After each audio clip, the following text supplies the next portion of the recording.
berhadapan dengan wanita berwajah angkuh serta menampilkan senyum meremehkan yang sangat kentara, membuatku geram seketika. Apalagi pengakuannya di tengah kecurigaan. Perubahan sikap Mas Juna pagi ini semakin membuat pikiranku tak karuan. Lalu ia pun duduk di sofa empuk milikku tanpa izin. Dengan angkuh ia berkata, "Buatkan aku minum," perintahnya, seolah ratu yang minta dilayani. "Memangnya ibu siapa? Berani ngatain saya pelakor?" jawabku dengan tidak beranjak untuk tak membuatkannya minum. "Situ kan istri kedua. Jadi, kalau bukan pelakor, apa namanya?" Senyumnya semakin menyunggingkan keremehan terhadapku dengan mengangkat kedua kaki dan menyilangkannya di atas meja. Ia melihatku dengan risih. "Sebenarnya yang tamu siapa, yang tuan rumah siapa?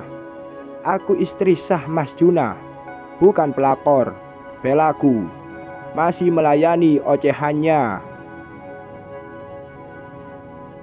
"Aku masih berbaik hati karena 2 tahun pernikahan kalian masih bersabar," ucapnya dengan memilih rambut yang kutaksir terawat salon mahal, tercium dari wanginya yang menguat di hidungku ketika ia mendekat tadi, dan tata rambut yang rapi tapi elegan sesuai dengan wajah judesnya. Aku sudah menikah dengan Mas Juna 5 tahun yang lalu dan masih berlanjut sampai sekarang, lanjutnya, seolah tahu aku butuh penjelasan. "Kamu pasti bingung kan? Kenapa aku tiba-tiba datang menemuimu?" jawabnya, masih dengan posisi sombongnya. "Kenapa?" tanyaku dengan cepat. "Karena aku tidak menyangka seorang Alena Pramudita menjadi istri kedua." Ia bangkit dari sofa, lalu dengan gaya yang sangat angkuh mendekatiku, lalu mengelus pipi dengan jemarinya yang sangat halus untuk mendapatkan Mas Juna seutuhnya, bisiknya di telingaku. Tanpa salam, tanpa memberitahukan namanya, ia melangkah pergi dengan berlalu dari rumahku dengan menyisakan tanda tanya di kepala yang menumpuk.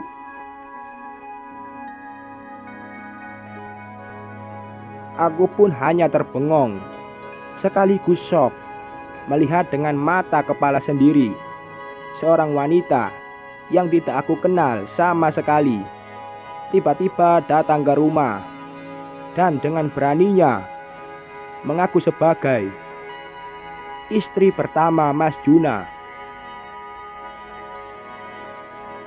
Apakah yang dikatakannya benar, atau hanya wanita gila yang mengaku-ngaku istri pertama Mas Juna?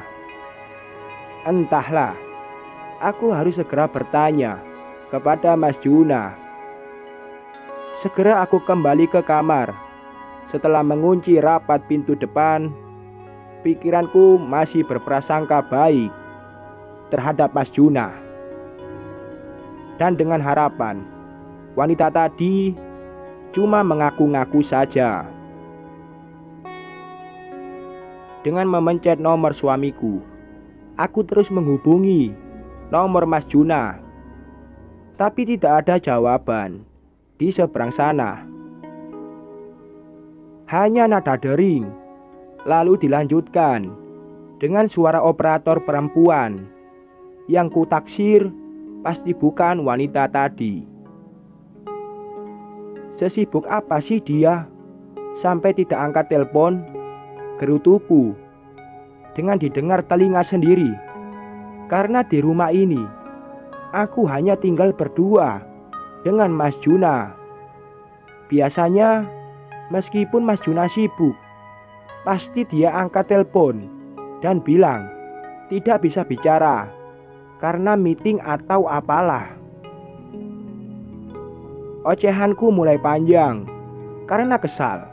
Menelpon ke-20 kalinya, tidak diangkat sama sekali.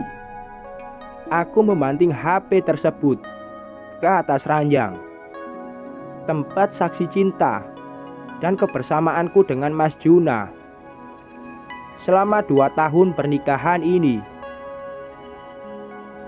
Dengan masih bermodal kepercayaan kepada suami tercinta, aku pun berinisiatif untuk tidak menelan mentah-mentah omongan wanita yang tidak aku kenal, apalagi langsung mengaku sebagai istri pertama Mas Juna. Aku harus menyelidikinya terlebih dahulu untuk memastikan apakah ucapan wanita tadi itu benar. Dengan hati yang ketar-ketir, aku menuju garasi tempat mobil mewahku berjejer. Dengan cepat, segera aku naiki salah satunya dan melaju dengan kecepatan sedang menuju kantor. Lebih tepatnya kantorku, karena selama menikah dengan Mas Juna, aku mengamanahkan perusahaan kepadanya.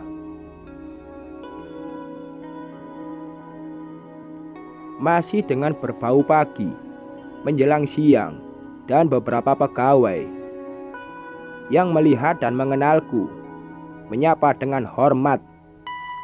Setelah aku masuk ke dalam kantor, segera aku pergi ke ruang direktur perusahaan. Tapi sebelum aku membuka pintu tersebut, Pak Abdul dengan tergopoh-gopoh sambil agak berlari pergi menuju arahku, tempat berdiri. Ibu Alena. Ia berusaha mengatur nafasnya yang sedikit tersengal, atau karena terlalu terkejut melihatku berada di sini. Iya, Pak Abdul, jawabku. Urung buka pintu karena Pak Abdul sudah berada di dekatku. Ibu cari Pak Juna, tanyanya setelah mengatur nafas dan kembali normal. Iya, jawabku singkat.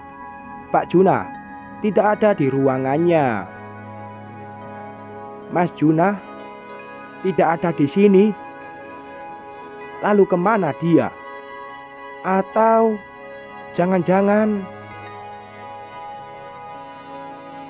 bersambung.